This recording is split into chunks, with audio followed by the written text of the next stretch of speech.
Senhoras e senhores, obrigado por aguardarem. Sejam bem-vindos à audioconferência da Dexco para a discussão dos resultados referentes ao segundo trimestre de 2021. Informamos que todos os participantes estarão apenas ouvindo a teleconferência durante a apresentação da companhia e, em seguida, iniciaremos a sessão de perguntas e respostas quando maiores instruções serão fornecidas. Caso algum dos senhores necessite de assistência durante a teleconferência, queira, por favor, solicitar a ajuda de um operador digitando *0.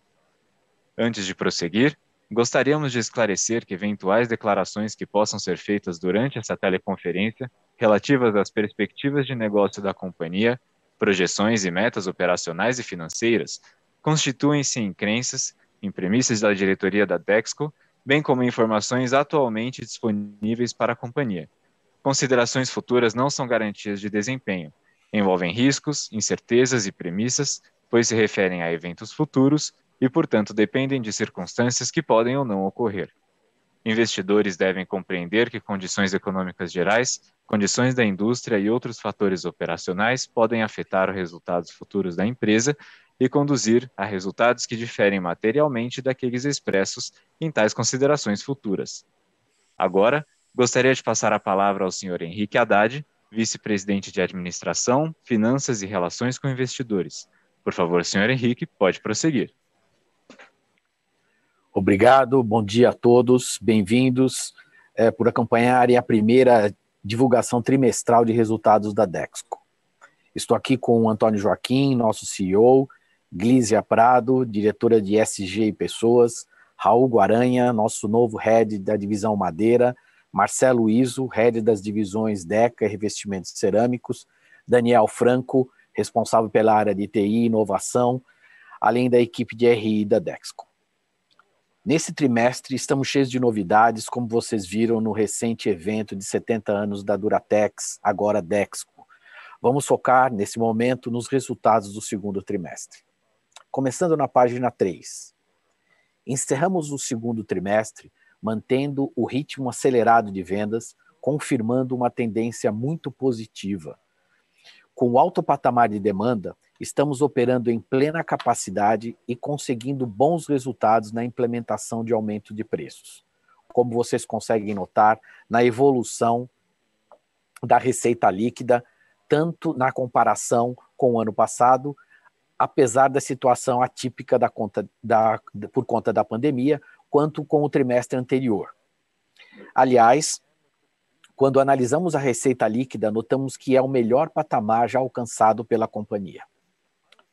Com esta evolução de receita e robusto controle de custos, estamos conseguindo compensar em grande parte os aumentos de preços de insumos, o que segue sendo um desafio diário. Esse ano, fortalecemos as negociações e proximidade com fornecedores, buscando não só os melhores preços, mas também garantir que as operações sigam sem ruptura.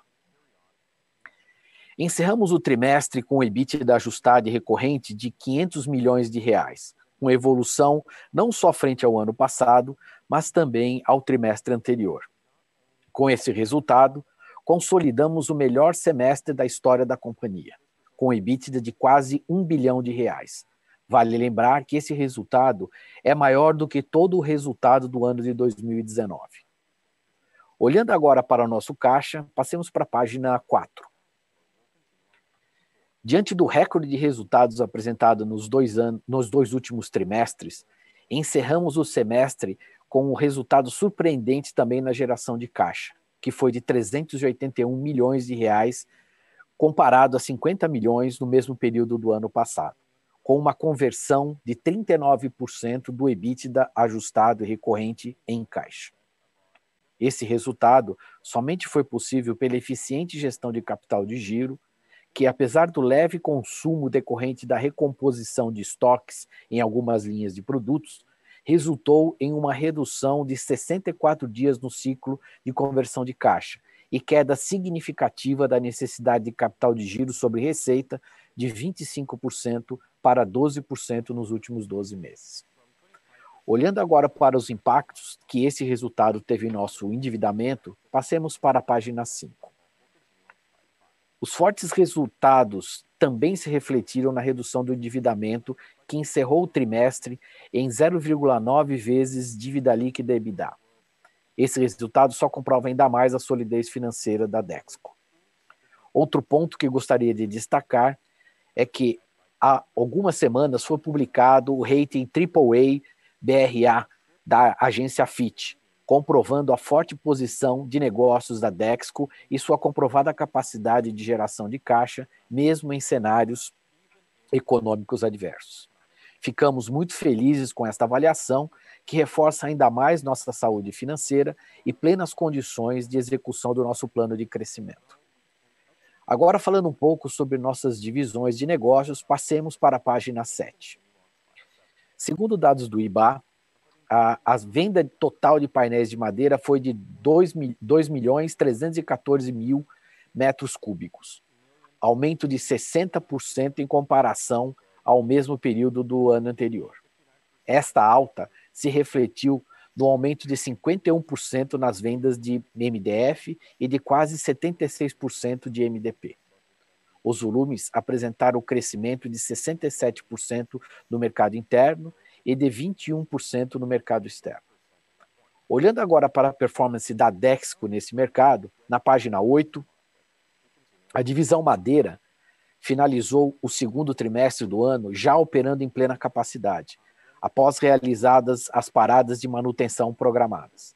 A divisão expediu 51% acima do primeiro trimestre do ano passado. Esse crescimento, a consistência dos movimentos estratégicos de posicionamento de preços e melhora de mix foram novamente destaque, levando o EBITDA ajustado e recorrente a 333 milhões no período.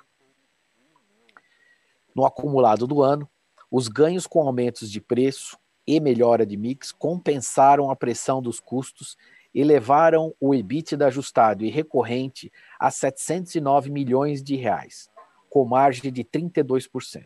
Resultado este jamais obtido na história da divisão. Passando agora para a divisão Deca, na página 10.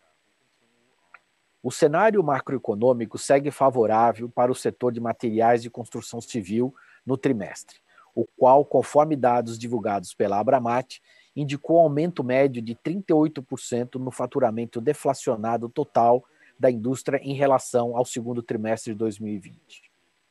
E quando olhamos para a Deca, na página 11, superada a sazonalidade de vendas do trimestre anterior, a Deca apresentou no segundo trimestre deste ano forte crescimento em seus volumes de vendas, o que, aliado à implementação dos aumentos de preço e ganhos de eficiência, levou a um crescimento acima do mercado, com um avanço médio de 50% de seu faturamento deflacionado frente ao mesmo período do ano anterior.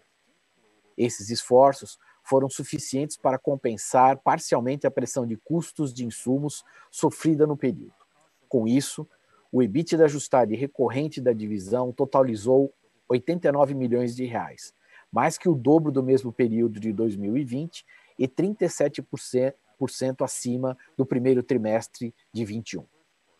O trabalho da Deca em aprimorar sua estratégia comercial e foco em eficiência operacional resultou no nono trimestre de ganho de margem na comparação anual, se excluídos os impactos da pandemia ocorridos no início do ano passado. No acumulado do ano, o EBITDA ajustado e recorrente foi de 154 milhões de reais, 128% acima do primeiro semestre do ano passado, com margem de mais de 15%. Falando agora sobre o mercado de revestimentos cerâmicos, passemos para a página 13. O mercado de revestimentos cerâmicos, segundo dados da Anfacer, cresceu 33% no trimestre e 36% no consolidado do ano. O nível de utilização da indústria encerrou o trimestre com aproximadamente 88% de utilização da capacidade instalada, mantendo os altos patamares. Para mais detalhes sobre revestimentos cerâmicos na Dexco, seguimos para a página 14 agora. A divisão de revestimentos cerâmicos finalizou o segundo trimestre do ano com forte crescimento nos volumes de vendas, acima do mercado, fomentado pelo sucesso de lançamentos na Feira Revestir 2021, realizada em março. Evento esse que também impulsionou a melhora na receita unitária da divisão, o que, aliado aos ganhos de eficiência decorrentes do processo de captura de sinergias na integração das operações, compensaram os aumentos de custos e levaram ao crescimento de 43% de seu EBITDA sobre o primeiro trimestre de 2021 e mais que dobrar frente ao mesmo período do ano passado. No semestre, os bons resultados, somado ao efetivo controle de custos e despesas, levou o EBITDA ajustado e recorrente da divisão a 134 milhões de reais, com margem de 26%. Agora, passando para o projeto de celulose solúvel, na página 16. Finalizamos mais um trimestre, confirmando o cronograma de entrega da obra, apesar de todas as adversidades enfrentadas em função da pandemia. Com mais de 6 mil colaboradores na linha de frente, já finalizamos quase 75% da construção, o que confirma a nossa expectativa de início de operações em março do próximo ano. Seguimos confiantes com o potencial de geração de valor desta iniciativa. Destaque aqui para a eficiente gestão da pandemia, mantendo os trabalhos no canteiro de obras com o máximo de segurança para todo o time envolvido. Agora, na página 17, temos orgulho de destacar que nesse trimestre conquistamos novamente o primeiro lugar no SPOT, que avalia o nível de transparência de empresas do setor de celulose, madeira, óleo de palma e borracha. Foram avaliadas 100 empresas de todo o mundo no setor de celulose e madeira e em 2021 subimos uma posição no ranking, alcançando o terceiro lugar global e mantendo a liderança entre as empresas sediadas nas Américas. Ainda conquistamos nossa nota máxima no CDP em clima e B nas categorias água e floresta. Com isso, seguimos evoluindo em nossa estratégia ESG. Fechando minha apresentação, agora na página 18, no último dia 15, tivemos o nosso Dexco Day, onde foi anunciado o investimento de aproximadamente 2,5 bilhões de reais. Como vocês podem notar no gráfico à esquerda do slide, esse valor será desembolsado ao longo dos próximos anos, com foco em 21, 22 e 23, sem impacto relevante na alavancagem da companhia. Apesar de muito específicos, esses projetos têm em comum o objetivo de alavancar a capacidade produtiva da Dexco e aumentar o retorno de suas operações. Isto é um ponto bastante relevante, já que em todos os projetos planejamos retornos superiores das nossas operações atuais. Reforço que seguimos positivos com os mercados em que atuamos, em especial com a boa perspectiva no setor de construção civil. Muito obrigado pela atenção e passamos agora para a sessão de perguntas e respostas.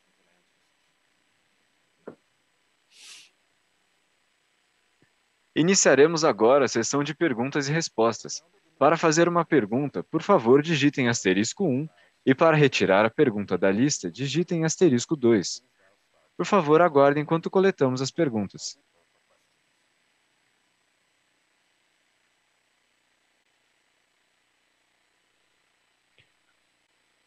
Nossa primeira pergunta vem de Caio Greiner, do BTG Pactual. Caio, sua linha está aberta, pode prosseguir. Olá, bom dia a todos. Queria fazer duas perguntas. A primeira sobre a carteira de pedido de vocês. Queria saber como que está, vocês podem compartilhar como é que está a entrada de pedidos agora para os diferentes segmentos de vocês. Queria saber se vocês podem compartilhar, na verdade, uma visão para o segundo semestre. Imagino que já tenham hoje uma boa visibilidade para o terceiro trimestre. E também como está a expectativa para o quarto tri, se a gente pode esperar que a companhia vai continuar operando praticamente todas as linhas a plena carga, ou seja, que a gente veria no segundo semestre um resultado parecido com o segundo semestre do ano passado, mas com mais preço, né? E em madeira, especificamente, a gente viu uma queda pequena esse trimestre, muito em função da parada de manutenção, mas queria saber se no próximo tri vocês já esperam retomar os níveis de volume do primeiro trimestre, do trimestre anterior. A segunda pergunta é sobre o posicionamento no varejo de vocês, pessoal, muito pensando nos anúncios que vocês fizeram no Dexco Day. Vocês anunciaram uma aquisição de uma participação minoritária na ABC, e vocês também anunciaram as flagship stores de vocês. Concordo que ainda parece um movimento muito embrionário. Vocês comentaram no Day também que vocês não querem competir com os clientes de vocês, certo? Mas esses pequenos movimentos, na nossa visão, está mostrando uma opcionalidade futura da companhia. Então, o que eu queria entender é como que vocês enxergam o posicionamento da Dexco no varejo, pensando em médio prazo e também pensando entre lojas físicas e virtuais, e principalmente qual que é a estratégia para esse segmento, né? Porque a companhia vem se posicionando cada vez mais próxima do consumidor. Acho que isso para o mercado começou a ficar bem evidente no ano passado, quando vocês anunciaram a nova estratégia comercial da Deca, com todo aquele foco em pricing e trade marketing que a gente já está vendo vocês colherem resultados. Eu queria entender como essa estratégia de possível entrada no varejo se alinharia com toda essa estratégia comercial e foco maior no cliente, e também entender se a ideia para as futuras lojas de varejo seriam mais parecidas com as flagship stores, em que vocês só vendessem produtos da Dexco, ou se teria alguma outra estratégia, manter lojas parecidas com o que a ABC faz hoje em dia, e principalmente como isso poderia se traduzir em retornos incrementais para a companhia nos próximos anos. Obrigado. Bom dia, Caio. Obrigado pela sua participação. Essas duas perguntas, a gente resolve os problemas todos aí de estratégia da companhia. Bom, vamos no primeiro bloco, Caio, falando sobre os resultados, sobre o tema de carteira de pedidos, enfim. As carteiras de pedidos estão extremamente... Na realidade, nesse momento, você pode imaginar que, em função de estarmos operando a full, essas carteiras estão administradas, né? Então, hoje é complexo um movimento de abrir completamente a carteira, porque você teria uma demanda grande e acumularia uma carteira muito cheia. Então, cada divisão administrando os seus negócios. Eu diria que a carteira é sólida, é muito sólida. Se você tiver uma visibilidade assim, teria carteira tranquila para o segundo semestre, eu diria que sim. Então, nós temos, digamos assim, nós estamos num movimento de administração mesmo, porque a gente vive um momento em que a gente tem uma inflação de insumos e de coisas maior e ainda um pouco assim, digamos assim, não totalmente previsível. Então a gente administra a entrada de pedidos, não dá para se comprometer a longo prazo, porque talvez você tenha que fazer pressões de preço, mas é muito sólida a carteira e toda a cadeia, de um modo geral, anda bastante desabastecida. Ok? Então, essa situação nos leva a, digamos assim, a dizer que a gente espera um segundo semestre no mesmo ritmo, vamos dizer assim, do que a gente veio até agora. Então, aí você pode depois trabalhar suas projeções, mas em termos de ritmo, a gente espera do semestre inteiro com as fábricas no patamar de ocupação que estamos hoje, cheio. Você notou bem, no segundo TRI, teve uma concentração de paradas de manutenção, segundo TRI, primeiro também, né? Então, no segundo semestre, nós temos um pouco mais disponível no caso de madeira. Então, mas a perspectiva realmente é de operação cheia, digamos assim, novidades no ritmo, uma vez que a gente está nas fábricas, com as fábricas cheias, e não temos perspectiva, por exemplo, de ampliar a produção junto com os projetos anunciados, eles demandam tempo de implementação. Então, se a gente resumir a história, era um segundo semestre em termos de volume igual o primeiro semestre, temos espaço para administração de preço, mas temos também que estar atentos ao tema de inflação, enfim, de administrar esse aspecto, inflação de alguns insumos, né? Mas a gente espera um segundo semestre sólido, bom, sem dúvida alguma.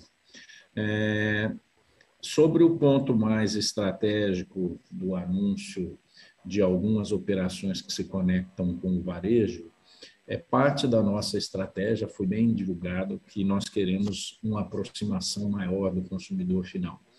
Isso vai nos permitir entender muito bem o seu comportamento, nos ajuda na construção do portfólio de produtos, nos ajuda na construção de soluções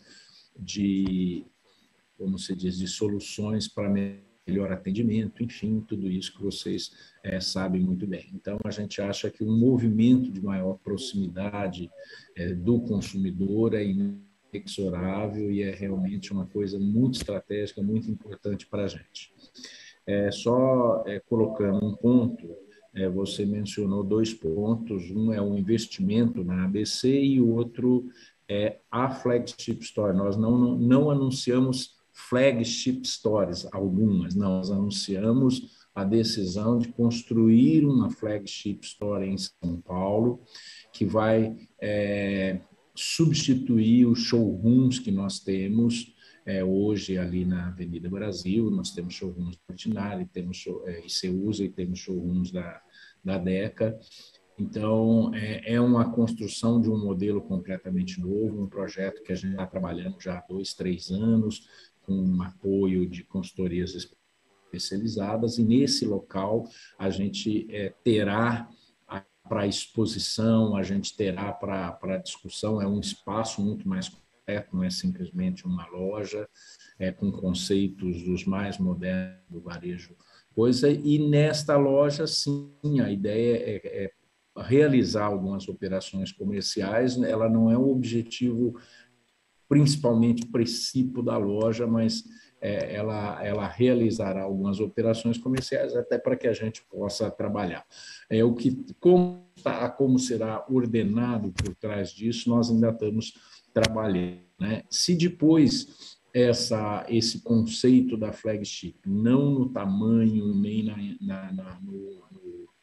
na dimensão que a gente planeja para São Paulo, se isso vai se digamos assim, espalhar pelo Brasil, talvez ele seja um modelo escalável, aí talvez possamos fazer parcerias com os nossos clientes, essa é a ideia, a gente está trabalhando modelos e a gente realmente quer trabalhar com esse cliente, hoje esse nosso lojista, nosso parceiro de lojas especializadas, boutiques, que é o segmento de atuação de uma flagship store. Então, um ponto de esclarecer é o seguinte: a operação de ABC não tem nada a ver com isso. Okay? A operação de ABC é a nossa estratégia, é parte da nossa estratégia de capital. Ela só não foi feita no âmbito do fundo, porque ela de cara tomaria todo o montante do fundo, então, por razões decisão nossa, ela acabou sendo feita fora, mas a ideia é acompanhar o movimento desse varejista, que não é segmento de lojas especializadas, nem de boutique, é varejo de pequeno e médio porte, em cidades de pequeno e médio porte no Sudeste, mas que tem uma proposta da loja digital, da loja realmente que tem 100 estoques, trabalhando com uma operação logística sofisticada e com um atendimento muito bem colocado. Então, nós queremos nos aproximar disto, acompanhar isso, que está revolucionando mesmo o varejo dessas tradicionais lojas de materiais de construção, onde até a própria Duratex, antiga Duratex, hoje Dex, e as nossas marcas, muitas vezes não estavam tão presentes. A gente está em redes um pouco maiores, mas então é um movimento para acompanhar isso. O que isso vai dar mais à frente é a se ver. Como você diz, é uma opcionalidade? Sim, pode ser uma opcionalidade de eventualmente participar mais, mas não temos nada definido com relação a isso. Então, são 2, nós queremos acompanhar de muito próximo dois movimentos. Um movimento de entender esse varejo que a gente entende que vai crescer muito, que tem muitas possibilidades, esse varejo sem estoques, com operação logística, a gente quer estar disso, e isso a gente pretende fazer através da ABC. A gente acredita muito no projeto, é uma empresa muito estrada e a gente acha que eles têm um grande futuro. Queremos estar juntos. Segundo ponto realmente próximo e trabalhar muito junto desse varejo de lojas especializadas, boutiques, do segmento high-end, onde realmente ancora toda a força de marcas como Deca, Portinari, Ceusa e Duratex. Então, eu acho que aí são coisas um pouco distintas, mas a ideia é esse, mas não temos nenhuma previsão para dizer que escala que isso vai ter, como você usou um termo muito bom, é uma opcionalidade futura que a gente está investindo agora. Tá? A gente acha que isso vai trazer muitos frutos de aprendizado para toda a organização. Obrigado, Antônio. Pois não. Nossa próxima pergunta vem de Rafael Barcelos, do Santander. Rafael, sua linha está aberta, pode prosseguir. Bom dia a todos, parabéns pelos resultados. A primeira pergunta seria mais sobre uma visão de longo prazo da empresa, né? Acho que a Dexco tem focado nas divisões de cerâmica e Deca e aumentando a participação desses business em seu mix de resultados nos últimos anos. Mas a gente ainda vê o business florestal, né, e aí incluindo madeira, celulose solúvel, como sendo aí o mais relevante para a empresa nos próximos anos, né? Além disso, o próprio plano de investimento, né, anunciado recentemente, também contempla um investimento e também um crescimento aí mesmo que pequeno em madeira. Então, como que a gente pode pensar nesse mix, né, entre as unidades de negócio no longo prazo e como que a empresa poderia aumentar ainda mais a exposição em cerâmica Deca daqui para frente? Seria via M&A, talvez? Como é que vocês estão pensando nisso? Seria interessante a gente entender. Obrigado. Rafael, é importante entender que a divisão madeira ela é uma divisão grande per si. Nós não vamos diminuir mais a operação de madeira para que ela, digamos assim, signifique menos no portfólio de negócios, né? O projeto de celulose solúvel é um projeto muito grande, ele é a escala mundial para esse tipo de projeto. Então, não há o que fazer nesse sentido. Se você, obviamente, somar o projeto da LD no portfólio, digamos assim, no núcleo madeira, sem dúvida alguma, somados os dois, eles ainda continuarão por um bom tempo dominantes dentro da companhia pela escala dos negócios. Se você olhar por outro lado, o grande foco de crescimento nesse momento, e eu estou dizendo assim a médio prazo, a gente está falando aí nos próximos 3, 4 anos, conforme os investimentos anunciados, ele não está tão fortemente em madeira. A gente está investindo em madeira e no total, já deixo de lado o investimento da LD, o investimento da LD já foi comprometido há 2 anos atrás, né? É diferente. E ele daqui para frente, ele não tem previsão de ampliações, é um projeto que precisa partir, vai amadurecer e produzir os resultados que serão, digamos assim, reconhecidos no nosso balanço, tá? Então, é uma participação. Lembre-se lá atrás que o movimento da LD foi muito estratégico para a gente usar ativos de grande porte que a gente tinha em Minas Gerais que estavam ociosos. E ele também traz um equilíbrio muito interessante para a gente ao ter receita 100%, digamos assim, dolarizada. Tá? Então, esse é um ponto. O investimento de 500 milhões na madeira, ele tem o maior pedaço dele, digamos, metade, mais ou menos, 200 e poucos milhões, e ainda tem, nesses 200 e poucos milhões, a gente tem um sócio, né, que é a Caeté, então é esse projeto de expansão no Nordeste. Então, esse investimento é um investimento muito pequeno, para, como eu sempre falei, nos dar a opção de lá na frente poder trabalhar alguma coisa, poder construir um projeto no Nordeste ou poder vender projetos, enfim, a gente tem diversas opções. Esse ativo é muito precioso na região de Alagoas, de Pernambuco, e a gente quer consolidar uma base florestal sólida ao redor aí de 36 mil hectares plantados, enfim, é a visão que a gente tem.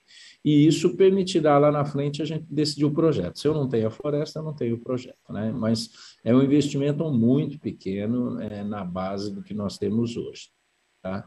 E o restante são 2 investimentos, talvez o investimento de maior retorno de todo esse pacote seja um investimento em gargaramento. Você investe menos de 100 milhões, você acrescenta cerca de 300 mil metros de capacidade produtiva. Então, um investimento desse, a partir do momento que ele rode, é muito rápido, o payback ele digamos assim, quase instantâneo, porque é um investimento realmente muito forte. O outro investimento aí que soma aí próximo de 150 a 160 milhões, mais ou menos, ele em linhas de revestimento. Uma já roda esse ano, outra roda o ano que vem, outra na sequência, que visa diferenciar, aumentar a participação de produtos não commodities em painéis, coisa. Então, a gente entende que é um investimento também muito positivo, de retorno muito bom.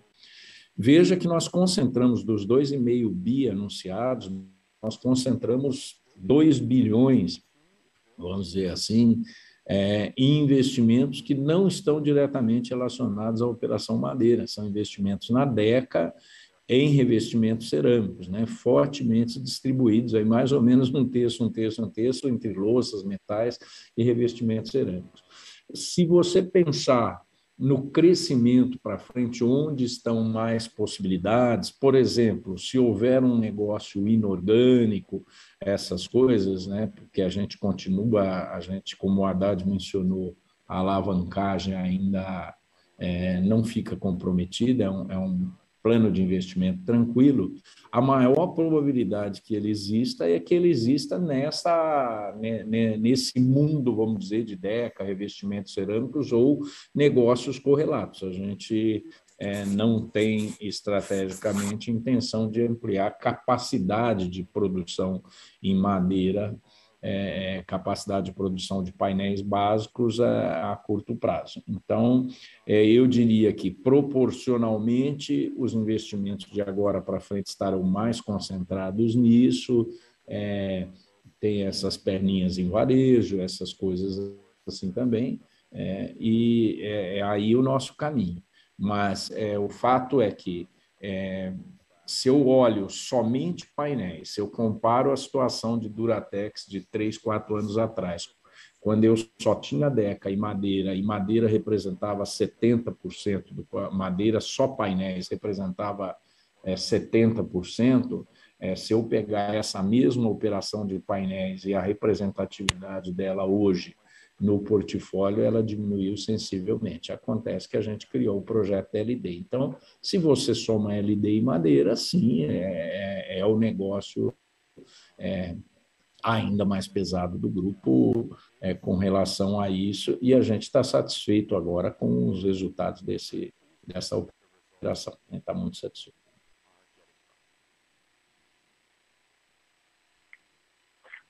Muito obrigado, ficou super claro. Obrigado. Nossa próxima pergunta vem de Isabela Vasconcelos, do Bradesco. Isabela, sua linha está aberta, pode prosseguir. Obrigada, bom dia a todos. Eu tenho 2 perguntas do meu lado. A primeira sobre custo de madeira. Como esperado, de fato, teve uma pressão nesse segundo trimestre, em parte por conta das paradas de manutenção, né? Eu queria perguntar para vocês se vocês podem quantificar, né, qual foi o impacto da parada de manutenção, que imagino que deve reverter e melhorar a performance de custo no terceiro trimestre. A segunda pergunta sobre o ciclo de investimento, eu gostaria de saber se vocês podem dar um pouco mais de cor em relação ao ramp-up das capacidades, dos aumentos de capacidade que vocês anunciaram, né? Principalmente em DECA, né?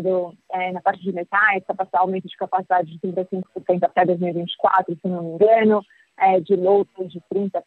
Se vocês puderem comentar, né, quando essas capacidades entram, se é uma coisa linear a partir do ano que vem, ou se vai ser mais concentrado em 2023, 2024, seria interessante. E para a madeira também, né, o de bottleneck, quando vocês imaginam que a maior parte dessa capacidade já deve impactar e melhorar os resultados. Ajudaria bastante. Super obrigada. Isabela, com relação aos custos de madeira, a gente não espera. As paradas de manutenção, elas são usuais, sempre existiram todos os anos. Às vezes elas variam, digamos assim, o timing, a época, mas normalmente elas estão concentradas no primeiro semestre. Não é porque o primeiro, tradicionalmente o setor de madeira tem um primeiro semestre, digamos assim, dentro da economia normal, um primeiro semestre com uma sazonalidade um pouco mais fraca em relação ao segundo semestre. Por isso, a razão de sempre a gente fazer paradas mais ou menos nesta época. Não foi o que aconteceu esse ano. Se nós não tivéssemos feito as paradas, nós teríamos rodado a pleno. Então, mas acontece que uma parada não pode passar de um ano, existem protocolos de manutenção industrial dos equipamentos, se você não fizer, você coloca em risco a operação, você pode ter uma quebra e aí o prejuízo é muito grande. Então, realmente existem, isso daí não é simplesmente igual a manutenção de um carro, você tem setores de fadiga, monitoramento de fadiga de materiais, você tem, digamos assim, troca de componentes, de desgaste previsível, enfim, a parada ela é imprescindível, tá? Então, não existe o que você viu no segundo trimestre, em que pese então, digamos assim, você teve um pouco menos de volume e você teve os custos ali da parada. No segundo semestre, você não vai ter isso, você vai ter o volume mais a pleno, você vai ter o volume a pleno, não tem paradas grandes programadas, e a gente não tem novidades, a gente continua em madeira bastante sólido no sentido de recomposição de preços frente aos custos, tá? Então, a gente está com boas margens e os custos vão ser monitorados, mas a gente não espera surpresa. Então, realmente, se você projetar, é claro, se você comparar especificamente com o segundo você vai ter no segundo semestre uma performance melhor, porque você simplesmente vai ter mais volume. A gente não tem nenhum fato que a gente poderia dizer assim, olha, é totalmente fora da curva a relação de custos no segundo semestre, não, nada disso. Então, é o que eu falo, a gente espera o segundo semestre no mesmo ritmo, com um pouco mais de volume, tá ok? Em função das ditas paradas, tá ok? Então, não tem nada assim, novo, digamos assim, eu posso esperar um custo maior por unidade produzida, não existe nada distinto com relação a isso. A sua segunda pergunta, Isabela, desculpa, eu acho que eu anotei aqui. Você falou de custos da madeira. A segunda pergunta, você pode repetir, por gentileza? Claro, Antônio, sobre o ramp-up esperado das capacidades anunciadas no Dexco. Não, perfeito. Já recordei. Isabela, eu acho que eu até sugiro, a gente tem, obviamente, uma expectativa, tem aspectos um pouco estratégicos aqui que a gente mantém reservados com relação a isso. Nós temos, por exemplo, nós temos situações diferentes. Nós temos em metais que envolve basicamente pouca construção civil, mas envolve instalação de equipamentos e tal. Na medida que esses equipamentos forem entrando, você vai tendo um acréscimo de, digamos assim, de capacidade. Mas mais do que acréscimo de capacidade, também tem um tema de mix do que você vai produzir. Então, não é simples mostrar, simplesmente dizer o seguinte, ó, considera 5% a mais, 10% a mais em metais nessa época e tal. Eu acho que você pode depois, inclusive, conversar com o pessoal e tal, ter noções disso, mas existe toda uma estratégia por trás de onde que a gente vai implementar e que mix, e a gente não gostaria de deixar isso tão transparente a mercado e aos nossos amigos concorrentes, é claro. Também em louças já é distinto. Em louças, por exemplo, você põe, a gente está prevendo a instalação, por exemplo, de 2 fornos adicionais. Então, na medida que esses fornos forem instalados, existe um cronograma que eu acho que pega mais, não agora, mas lá para final de 22, início de 23, por aí assim, você vai ter, digamos assim, o acréscimo da capacidade. Tá? Já em revestimentos cerâmicos, foi bem claro que a gente a gente tem 2 linhas no projeto de Botucatu, a gente parte uma primeira, que é um acréscimo aí de cerca de 5 milhões de capacidade, em meados de 23, e a outra linha mais à frente. Tá? Então, um pouco mais à frente. Aí vai depender das negociações, do fornecimento da linha, de como ela se espalha, mas são um projeto de 2 linhas para acrescentar 10 milhões de capacidade. Então, ainda existem possibilidades de ajustes, a gente tem que ter cuidado com as projeções, porque são investimentos que favorecem 2 coisas, não só o aumento de volume, mas eles favorecem muito o aspecto de mix, ok? Então, nós estamos investindo para ampliar capacidade em segmentos mais rentáveis do nosso portfólio. Está claro, muito obrigada.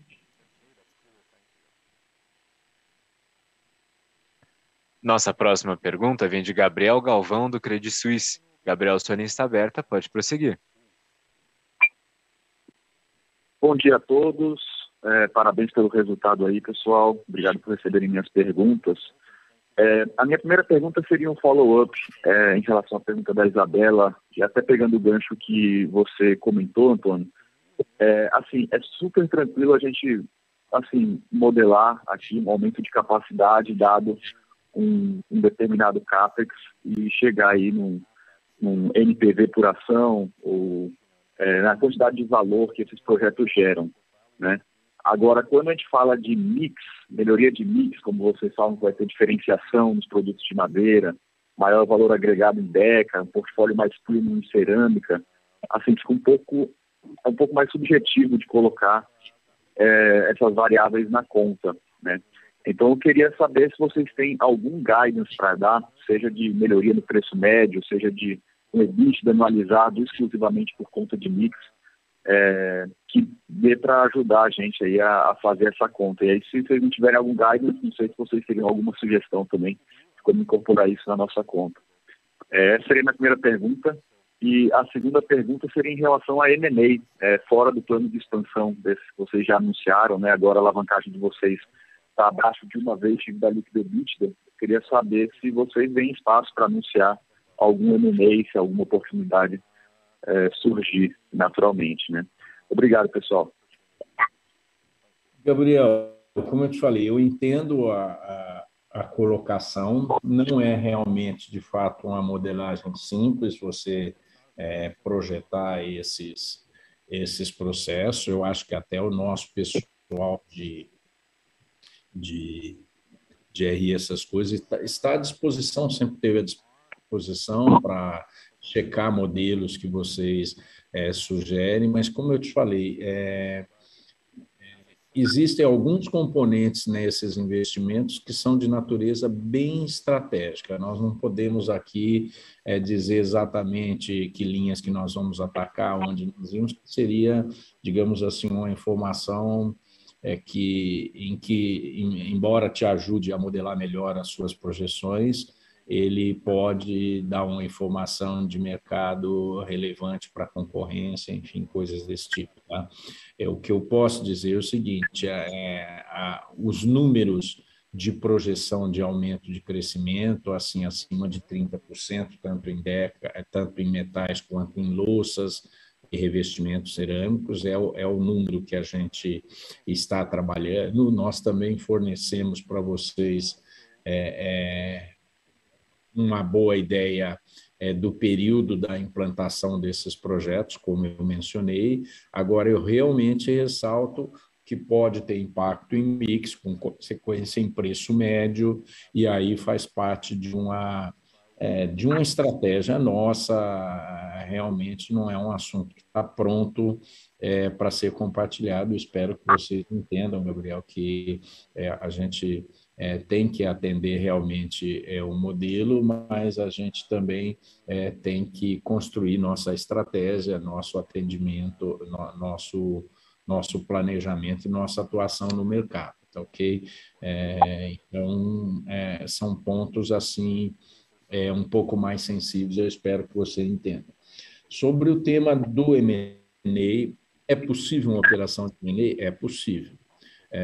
Sobre o ponto de vista de alavancagem, você viu que nós estamos abaixo de 1, você viu também como nós sinalizamos que esses investimentos, pelo fato de ocorrerem ao longo aí dos próximos 3 anos, eles são muito, muito tranquilos e ainda deixam a nossa alavancagem em patamares muito baixos, segundo as nossas projeções. Então, eu diria que a nossa disposição, caso exista uma oportunidade de M&A interessante, ela permanece a mesma e a nossa capacidade de realizá-la também, ok? A gente pode fazer isso. O que está acontecendo, eu sempre venho realizando, o tema de M&A ele é um tema mais, digamos assim, ele não é um tema tão assertivo quanto o crescimento orgânico, porque o tema de M&A depende de oportunidades, depende do fit estar ok. Algumas operações você poderia questionar, por exemplo, por que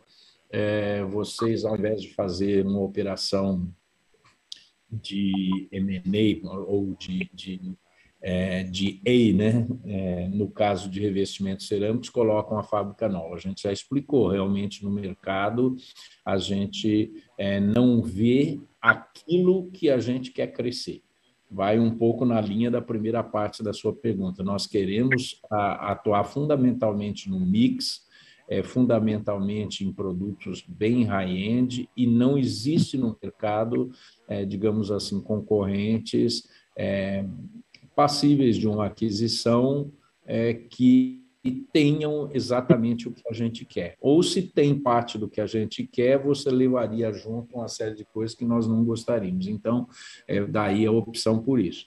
Agora, nós fizemos um estudo bastante sério, com uma consultoria, a maior consultoria de mercado de negócios, que trabalhou conosco durante todo o primeiro semestre, e a gente tem todo um mapeamento muito bem construído, muito bem colocado de oportunidades no mercado. Aí conhece aquela história de combinar com os russos, né? Quer dizer, às vezes você tem